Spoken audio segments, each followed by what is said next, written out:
दोस्तों, क्या आपको भी ऐसा लगता है कि इंपोर्ट एक्सपोर्ट का बिजनेस शुरू करने के लिए अपनी खुद की फैक्ट्री होना जरूरी है? सोचिए, आप अपने गांव, अपने शहर से सामान बेच रहे हैं, भेज रहे हैं और पैसा कहां से आ रहा है? दुबई से, यूएसए से, यूरोप से। ना बड़ी फैक्ट्री, ना लाखों की दुकान और सिर्फ इंटरनेशनल बिजनेस। आज मैं आपको बताऊंगा इंपोर्ट एक्सपोर्ट का पूरा बिजनेस का पूरी सच्चाई क्या है। नमस्कार दोस्तों, मैं कौशल श्रीवास्तव। आज का ये वीडियो उन लोगों के लिए है जो नौकरी के अलावे और भी आगे बढ़ना चाहते हैं, बिजनेस में आगे बढ़ना चाहते हैं। खासकर उन लोगों के लिए है जो ग्लोबली पैसा कमाना चाहते हैं।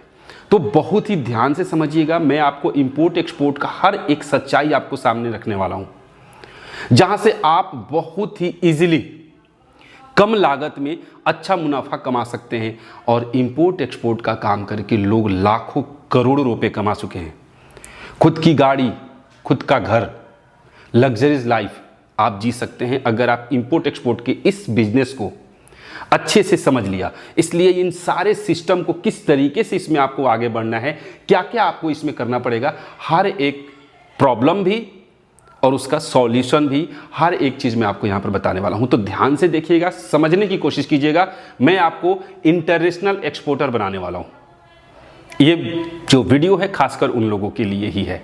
आइए चलते हैं सीधा स्क्रीन पर और देखते हैं हर एक सच। देखिए, मैंने क्या बोला, इंटरनेशनल एक्सपोर्टर आपको बनाने वाला हूं। कम लागत और ज्यादा मुनाफा, यही इस इंपोर्ट एक्सपोर्ट बिजनेस का सबसे बड़ा रूल है। कम लागत, मुनाफा जो होता है वो ज्यादा होता है। कैसे होगा, क्या होगा, इन सारी चीजों पे समझते हैं। सबसे पहला जो मिथ है, जो एक भ्रम पैदा किया गया है खास करके इंपोर्ट एक्सपोर्ट बिजनेस के अंदर, उसके ऊपर हम बात करते हैं। क्या भ्रम है वो समझिएगा। देखिए, सबसे पहले क्या है कि लोग इंपोर्ट एक्सपोर्ट का मतलब करोड़ों का बिजनेस समझते हैं। इंपोर्ट एक्सपोर्ट का जो बिजनेस होता है, लोग इसे करोड़ों का समझते हैं।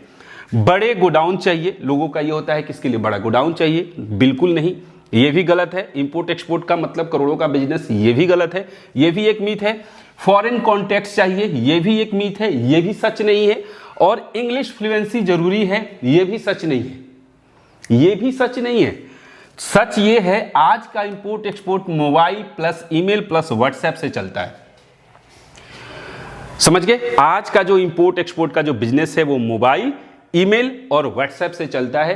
कैसे चलेगा, क्या होगा, कहां से बायर मिलेंगे, हर एक प्रॉब्लम को यहां पे मैं आपको बताने वाला हूं।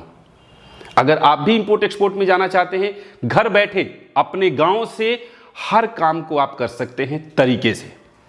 ठीक है, अब इसको एक एक करके सारे सिनारियों को हम लोग समझते हैं। सबसे पहले देख लेते हैं कि जो एक्सपोर्टर होते हैं वो क्या होते हैं।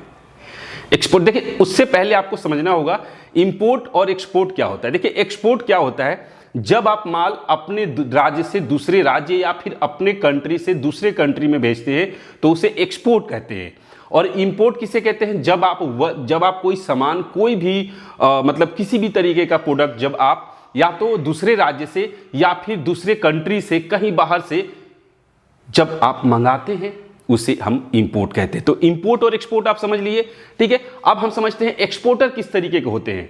दो तरह के एक्सपोर्टर होते हैं, एक होते हैं मैन्युफैक्चरर एक्सपोर्टर और दूसरा होता है मर्चेंट एक्सपोर्टर। ठीक है, तो मैन्युफैक्चरर एक्सपोर्टर वो होते हैं जो खुद माल बनाकर खुद ही प्रोडक्ट की मैन्युफैक्चरिंग होती है और उसे वो लोग एक्सपोर्ट करते हैं। मर्चेंट एक्सपोर्टर कौन से होते हैं, तो इस बारे में हम बात करेंगे और आपको एक मर्चेंट एक्सपोर्टर बनना है। क्लियर है? मर्चेंट एक्सपोर्टर क्या होता है, कैसे होता है, अब इसको हम लोग तरीके से समझते हैं। सबसे पहले मर्चेंट एक्सपोर्टर। ठीक है, आपको क्या बनना है, मर्चेंट एक्सपोर्टर। कैसे होगा, क्या होगा, ये क्या करते हैं, ये जस्ट लाइक ए बिचौलिए। माल कहीं और बन रहा है, बेचना कहीं और है, middleman. Merchant exporter just like अ मिडिलमैन। हमने सामान यहां से खरीदा और इनको बेच दिया, बीच का मार्जिन मनी हमने खुद को रख लिया, वो होते हैं मर्चेंट एक्सपोर्टर। कैसे, वो चीज आपको यहां पर देखना है। सबसे पहला हम देखते हैं कि मर्चेंट एक्सपोर्टर बनने के लिए आपको क्या करना पड़ेगा। स्टेप 1, सबसे पहला काम, आपको यहां पर प्रोडक्ट का चुनाव करना होगा। यानी कि आपको प्रोडक्ट पहले चुनना पड़ेगा कि किस टाइप के प्रोडक्ट का आप एक्सपोर्ट करने वाले हैं या फिर इंपोर्ट करने वाले हैं। दोनों तरीके की चीजों को मैं आपको बताने वाला हूं। सबसे पहले देखिए, इमिटेशन ज्वेलरी, नकली गहने जयपुर या मुंबई से 50 या 100 रुपए में खरीद कर आप इसे यूएसए या यूके में 10 या 15 डॉलर यानी कि रुपीज में अगर बात करें तो 800 से 1200 रुपए में बेच सकते हैं। ठीक है, नकली गहने जो बनता है शादियों में लोग पहनते हैं, वो ज्यादातर मतलब कि बाहर विदेशों में चलता है। हैंडीक्राफ्ट्स, हस्तशिल्प मतलब हाथों से बनाया हुआ, जैसे लकड़ी या पीतल की नक्काशी वाली चीजों, विदेशियों को हैंडमेड जो होता है ना, हैंडमेड चीजें जो होती है वो विदेशियों को ज्यादा पसंद आती है। ठीक है, तो हैंडमेड चीजें बहुत पसंद है और इसका कोई फिक्स रेट नहीं होता, इसलिए मार्जिन तगड़ा होता है। इसका कोई फिक्स रेट नहीं है, जितने में ग्राहक पट गया भाई साहब उतने में आपने इसको भेज दिया। इसका कोई फिक्स रेट नहीं होता है हाथ से बनी हुई चीजों का। ठीक है, और विदेशी जो है इन चीजों का बहुत ज्यादा इस्तेमाल करते हैं और उनको पसंद भी आते हैं ऐसी चीजें। ठीक है, लेदर गुड्स, पर्स हो गया, बेल्ट हो गया, वॉलेट हो गया, कानपुर या कोलकाता से सस्ते में ये सारी चीजें मिलते हैं। ठीक है, मसाले, छोटे पैकिंग में प्रीमियम मसाले जैसे इलायची हो गया, केसर हो गया, ऑर्गेनिक है, हल्दी हो गया। ऑर्गेनिक पर अगर आप फोकस करेंगे तो इसका रेट, इसका मार्जिन ज्यादा होता है और आपको प्रॉफिट इसमें बहुत अच्छा खासा होने वाला है। तो प्रोडक्ट चुनाव की अगर हम बात करें तो सबसे पहले हम बात कर लेते हैं टॉप 5 प्रोडक्ट्स जो बिगिनर्स एक एक्सपोर्टर बनने के लिए, शुरुआत में एक एक्सपोर्टर बनने के लिए आपको ये 5 ऐसे प्रोडक्ट हैं जिनका आप यूज कर सकते हो। देखो, मैं आपको ये नहीं कहूंगा कि एक्सपोर्ट करना है तो आप सीधा एक ही बार बड़े स्केल पे शुरू करो, नहीं, छोटे छोटे स्केल पे शुरू करो। आप आटा, गेहूं, चावल, चीनी ये सारे एक्सपोर्ट मत करो क्योंकि इसमें लागत बहुत ज्यादा है। मैं आपको वो चीज बताने वाला हूं जिसमें लागत कम है और आप इसमें मुनाफा ज्यादा कमा सकते हैं। तो छोटे स्केल पे शुरू करेंगे, जब आपको इसमें एक्सपीरियंस होने लगेगा तो आप इसको आगे स्केल अप कर सकते हो। ठीक है, अब देखिए यहां पे क्या है, टॉप 5 प्रोडक्ट्स क्या क्या है। मसाले की बात करें, जैसे हल्दी, मिर्च, धनिया, ये सारी डिमांड कहां पर है, मिडिल ईस्ट में है और यूरोप में है। मखाना या ड्राई फ्रूट्स आप एक्सपोर्ट कर सकते हो, जैसे हेल्दी स्नैक्स ट्रेंड आजकल के डेट में चल रहा है। दूसरा, हाई मार्जिन भी है और लो वेट होता है, मतलब वेट में कम होता है। मैं अभी सीतामढ़ी गया था, वहां से 1 किलो मखाना खरीद के लाया। सीतामढ़ी मैं खरीदा कहां से था, मधुबनी से खरीदा था। 1 किलो मखाने भाई साहब इतने हुए, मुझे लगा था कि थोड़ा सा मिलेगा, इतने मखाने, और वो भी 6+, क्योंकि मखाने पर मैं रिसर्च कर रहा हूँ, मखाने की फैक्ट्रीज वगैरह डालने के बारे में मैं सोच रहा हूँ। तो और मैं उसको मखाने का एक्सपोर्ट भी करने वाला हूँ, बहुत जल्द शुरू करने वाला हूँ। तो जो चीज़ें रिसर्च कर रहा हूँ, जो चीज़ें मुझे लगती है वो मैं आप लोगों को वीडियो बना के दिखाता हूँ। ठीक है, तो मखाना या ड्राई फ्रूट्स में हाई मार्जिन है। इसके बाद हैंडीक्राफ्ट्स, ठीक है, वुडन आइटम्स, जैसे यूरोप जा सकता है, यूएसए में ह्यूज डिमांड है, यूएसए वगैरह में, यूरोप में इसका डिमांड बहुत अच्छा है। आयुर्वेदिक प्रोडक्ट्स जैसे ऑयल्स हो गया, हर्ब्स हो गया, पाउडर्स हो गया, ये विदेशों में इनका बहुत ज्यादा क्रेज है। टेक्सटाइल, कॉटन प्रोडक्ट्स में जा सकते हैं, बेडशीट्स हो गया, स्केप्स हो गया, कुर्तीस हो गया, इन मतलब कि छोटे छोटे प्रोडक्ट भी आप यहाँ से सेल आउट कर सकते हैं। अगर आपके यहाँ बनता भी है, आपके यहाँ प्रोडक्शन भी इन चीजों का होता है, तो आपके लिए तो और भी बेहतर है। एक्सपोर्ट पे अगर आप उतर गए, इंपोर्ट एक्सपोर्ट में, तो आप बहुत जल्द अच्छा पैसा कमा सकते हैं। अच्छा बिजनेस है, घर बैठने से तो बढ़िया है। कैसे? छोटे लागत में आप इस चीज को शुरू कर सकते हो। हर एक पॉइंट में आपको यहां पर समझाने वाला हूं, तरीके से देखिएगा। अब आइए हम लोग देखते हैं स्टेप 2। स्टेप 2 क्या कहता है? सप्लायर ढूंढे, स्टॉक ना खरीदे। याद रखिएगा, स्टॉक आपको खरीदना नहीं है। ये गलती आप बिल्कुल मत कीजिएगा कि स्टॉक खरीद के आप अपने पास जमा कर दिया और उसके बाद नहीं। सबसे पहले आपको क्या करना है? सप्लायर को ढूंढना है। याद रखिएगा, स्टेप 2 पहला नंबर स्टेप क्या है कि आपको प्रोडक्ट सिलेक्ट करना है कि किस प्रोडक्ट को आपको एक्सपोर्ट करना है। दूसरा स्टेप क्या है? आपको सप्लायर ढूंढना है। वो प्रोडक्ट आपको मिलेगा कहां से, क्योंकि आप उसे बना नहीं सकते हो, ठीक है, और आपके पास ऑलरेडी है तो फिर तो कोई दिक्कत नहीं है। लेकिन सप्लायर कैसे ढूंढोगे? तो देखिए, इंडिया मार्ट पर सिर्फ सर्च न करें, पहले आप वहां पर सर्च कीजिए, ठीक है। लेकिन सिर्फ सर्च नहीं करना है, सर्च करके कांटेक्ट कर लिया नहीं, आप सप्लायर की फैक्ट्री पर जाएं, उनसे साफ कहें कि मैं एक एक्सपोर्टर हूं, मुझे आपका माल विदेश भेजना है, मुझे आपके सैंपल और अच्छी क्वालिटी की फोटो चाहिए। याद रहे, माल खरीदना नहीं है, सिर्फ टाई अप करना है, ठीक है। क्या कहना है उनको? आप जाइए, उनसे कहिए कि मैं एक एक्सपोर्टर हूं, मैं आपके प्रोडक्ट को एक्सपोर्ट करना चाहता हूं, बाहर बेचना चाहता हूं, तो मुझे उसके लिए आपका सैंपल चाहिए। आप भले उनको सैंपल का पैसा दे दीजिए, ठीक है। सैंपल का आपने पैसा दे दिया और आप उनसे उनकी सैंपल्स की कुछ फोटोज ले लीजिए, जो उनके पास अवेलेबल भी होता है वो आपको इजीली दे भी देंगे, ठीक है। लेकिन याद रहिएगा, आपको जाकर पहले माल नहीं खरीदना है और ना ही खरीद कर उसको स्टॉक करना है। क्लियर है, ये बात याद रखिएगा। सिर्फ उनसे ये बात करके टाई अप कर लेना है। क्लियर। अब देखिए, बिना स्टॉक खरीदे बिजनेस करना है, बिना स्टॉक खरीदे कैसे? ड्रॉप शिपिंग मॉडल को यहां पर आपको अपनाना है। तरीका क्या है? अपने आसपास के किसी मैन्युफैक्चरर या होलसेलर से मिले, उनसे कहिए कि आप उनका माल विदेश में बिकवाएंगे, उनसे सिर्फ फोटोज और सैंपल ले। देखिए, इस चीज को थोड़ा सा मैं क्लियर में आप लिख दिया। जब विदेशी बायर आपको ऑर्डर दे और एडवांस पेमेंट करे, तभी आप मैन्युफैक्चरर से माल खरीदे और भेजे। फायदा, आपका पैसा स्टॉक में नहीं फंसेगा। याद रखिएगा, आपका पैसा जो है स्टॉक में नहीं फंसेगा। अगर सपोज कीजिए कि एडवांस पेमेंट नहीं भी आता है, तो आपको क्या करना है? जितनी क्वांटिटी का ऑर्डर आपको पहला ऑर्डर मिलता है, उतनी ही क्वांटिटी आपको खरीदना है और उसको खरीद के आपको बाहर भेजना है। ज्यादा खरीद कर आपको स्टॉक नहीं करना है, आपका पैसा जो है वहां पर फंस जाएगा। वो पैसे आपको वहां नहीं फंसाने हैं, उस पैसे का अलग तरीके से आपको यूज करना है। क्लियर है? तो ये हो गया, आपको स्टॉक खरीदना नहीं है, टाई अप करके काम करना है। अब आइए बात कर लेते हैं स्टेप 3। स्टेप 3 क्या है? खरीदार यानी कि बायर ढूंढना है। देखिए, बायर ढूंढना है। अब स्टेप 3 आ गया, यानी कि हमने भाई साहब प्रोडक्ट का सिलेक्शन कर लिया, हमने सप्लायर भी ढूंढ लिया कि कहां से माल मिलेगा। अब सवाल ये उठता है कि अब यूरोप, यूएसए, बड़े बड़े कंट्रीज में हम खरीदार कैसे ढूंढे? हम तो बैठे इंडिया के किसी गांव में। ये इतना मुश्किल भी नहीं है, इतना मुश्किल भी नहीं है। कैसे खरीदार ढूंढेंगे? देखिए, सबसे पहले महंगे B2B पोर्टल्स जैसे अलीबाबा की पेड मेंबरशिप लेने के बजाय स्मार्ट तरीके से, बहुत सारे लोग अलीबाबा वगैरह के पेड मेंबरशिप ले लेते हैं, ठीक है, लेकिन आपको क्या करना है? स्मार्ट तरीके। सबसे पहले लिंक्डइन पे जाइए, यह गोल्ड माइन है। जिस देश में माल बेचना है वहां के इंपोर्टर्स या स्टोर्स ओनर्स को सर्च करें और कनेक्ट करें, वो आपको वहां पर मिल जाएंगे लिंक्डइन पर, याद रखिएगा, ठीक है।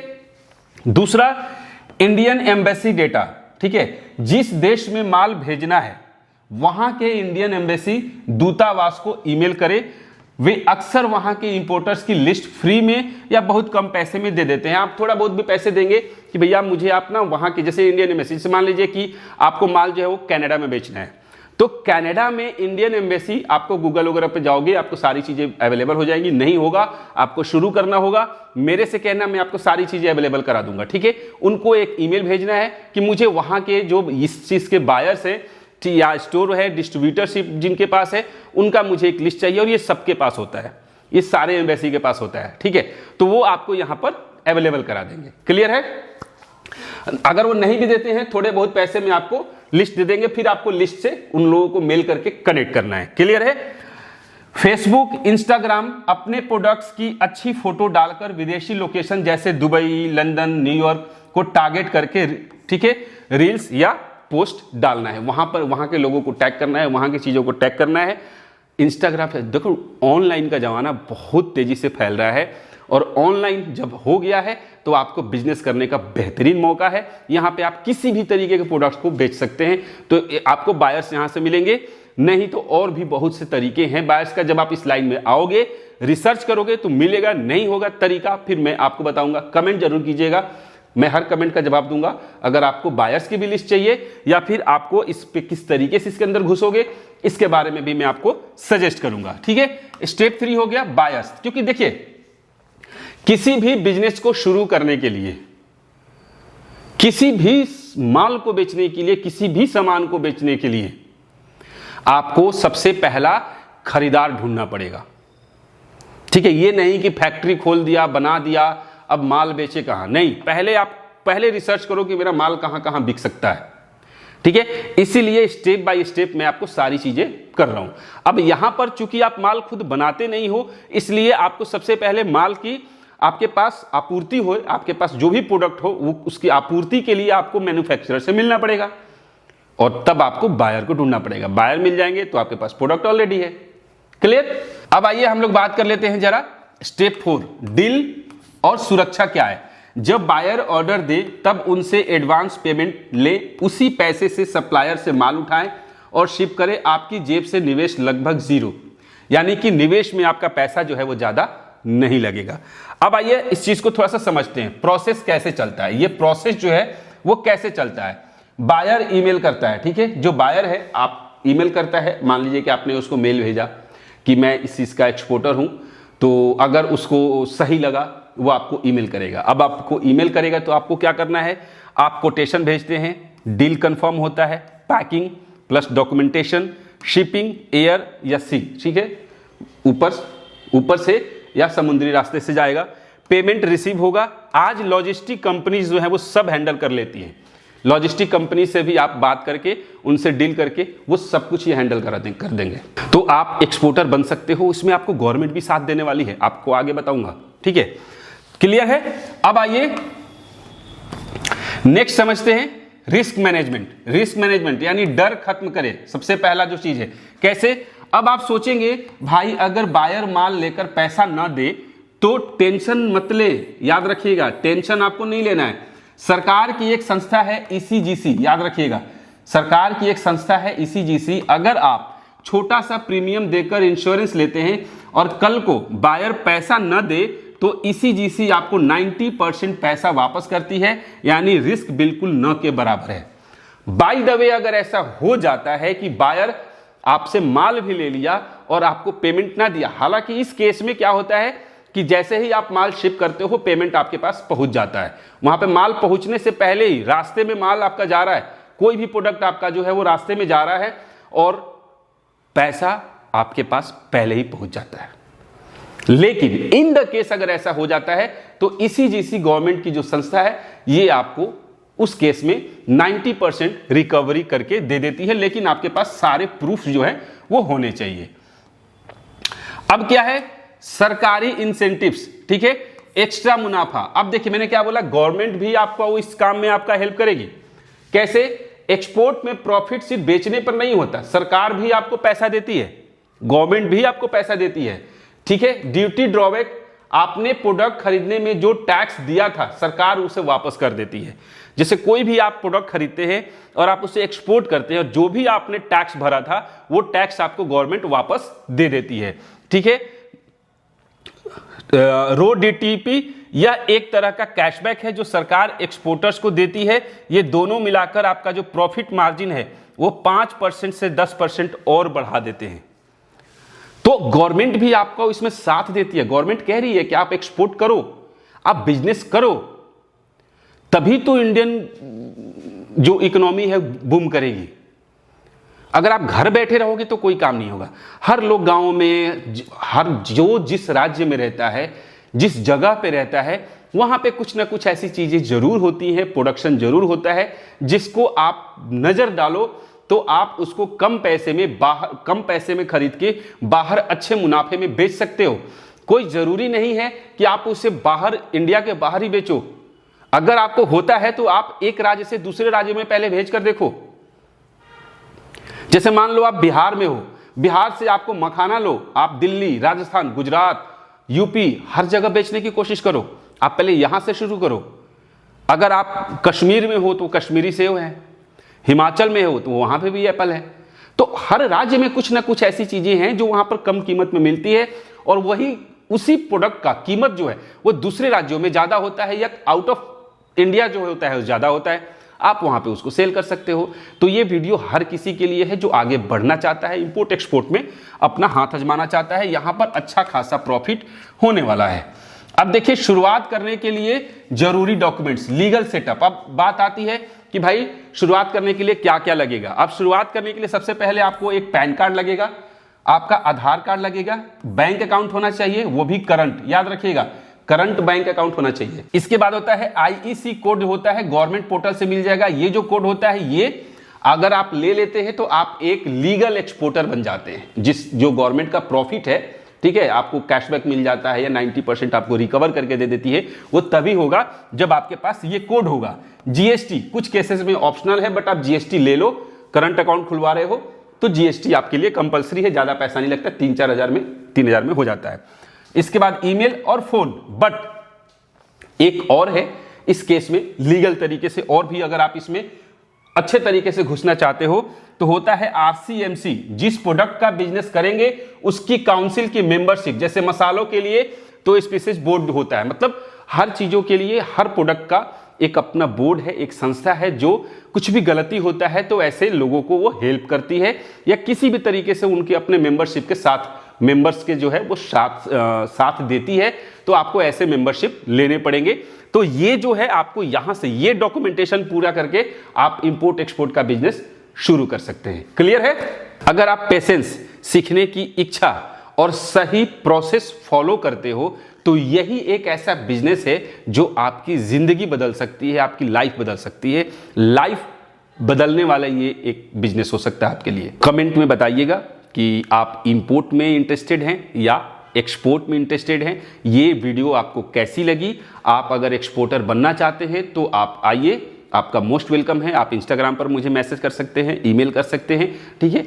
मैं आपसे डायरेक्टली कनेक्ट करूंगा और अगर किसी भी तरीके का कोई दिक्कत हो तो मुझे बताइएगा जरूर। और अगला जो वीडियो है वो किस चीज़ के ऊपर आना चाहिए, बायर्स को सही तरीके से ढूंढने का, इंपोर्ट का, एक्सपोर्ट का, किसी भी चीज़ का अगर आपको वीडियो चाहिए तो वो आप कमेंट में लिखिए। उसके ऊपर रिसर्च करके बढ़िया से एनालाइज करके मैं वो वीडियो आपके सामने प्रेजेंट करूंगा। मिलते हैं फिर नेक्स्ट वीडियो में, तब तक के लिए जय हिंद।